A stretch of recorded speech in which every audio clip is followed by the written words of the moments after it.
Imagine this. You've always dreamt of calling Australia home or exploring the wild landscapes of the outback. But first, there's a crucial step, yeah? And it's called the ballot. Sounds mysterious? Don't panic. Today, I'll walk you through every single stage of registering for the coveted Pacific Engagement Subclass 192 visa ballot, step by step. So let's get into it. Before you grab your passport and dive in, let me ask you this. Did you know that merely registering does not guarantee you a ticket to Australia? That's right, it's a lottery. But stick with me, and you know exactly what to do to give yourself the best shots, because that's what I'm here for. Step one. Before you register, check your eligibility. Are you from a participating country? Do you hold a valid passport issued by that nation? Is the registration window open for your passport country right now? Understand the game rules. You must be selected in this ballot to apply for the visa. Submitting your registration and fee doesn't guarantee selection. If you are picked, you need to cough up another non-refundable visa application charge for you and any family member you include. Even if you pay the ballot fee, you won't get it back if you're not selected, so only enter when you're sure you meet all the criteria to stand a better chance. Let's do the cost breakdown. Ballot registration fee is 25 Australian dollars.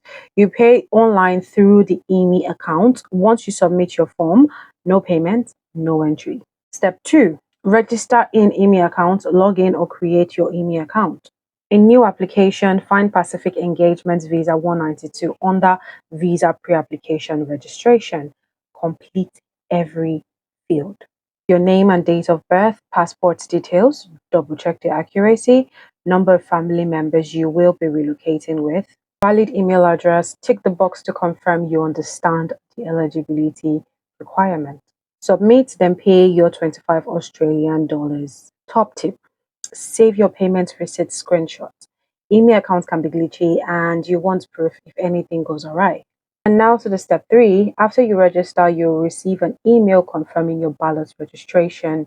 You need to monitor your status in email account, and here's what you might see. Draft. You haven't paid yet, so click ready for payment to proceed. Awaiting payment. You chose BPay. Complete that via your bank using the provided details. Received. We've got your registration in the ballot. Selected. Congratulations.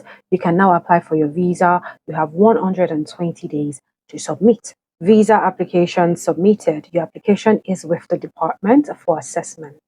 Selection expired. You were selected but didn't apply in time. Registration no longer active. Expired. The ballot is closed and your entry is no longer in play.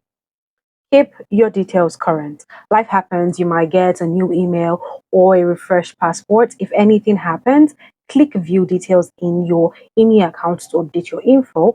That way, if you hit the jackpot, you won't miss the crucial notification of selection email. Withdrawing or staying lawful. Withdraw anytime in ImmiAccount if your plans change. And remember, registering is not a visa application, no bridging visa, no right to stay beyond your current visa's expiry. If your current visa is about to run out, apply for another visa to avoid being on the wrong side of the law. Bonus. How the selection work, yeah? Random selection per country. Nobody can influence the draw. You need to check each country's open and close date on the PEV country ballot status page. Once a ballot is marked expired, no more entries are chosen. If you're selected, you get a notification of selection letter by email, and you just need to follow the link provided. So you've got exactly 120 calendar days from that date to submit your visa application using the same passport you registered with. Now, if your passport expires in the meantime, update your ImmiAccount before you apply. If you're not selected, unfortunately, you can't apply this time around. You need another registration in the next ballot, assuming you still meet eligibility. If this guide has cleared up the mystery of the Pacific Engagement Visa ballots, give this video a thumbs up, subscribe for more visit tips and travel hacks, and hit the bell so you never miss an update. If you have any questions about any steps, drop them in the comments below. I read every single one of them. Safe travels and best of luck in the next ballot draw. Catch you next time.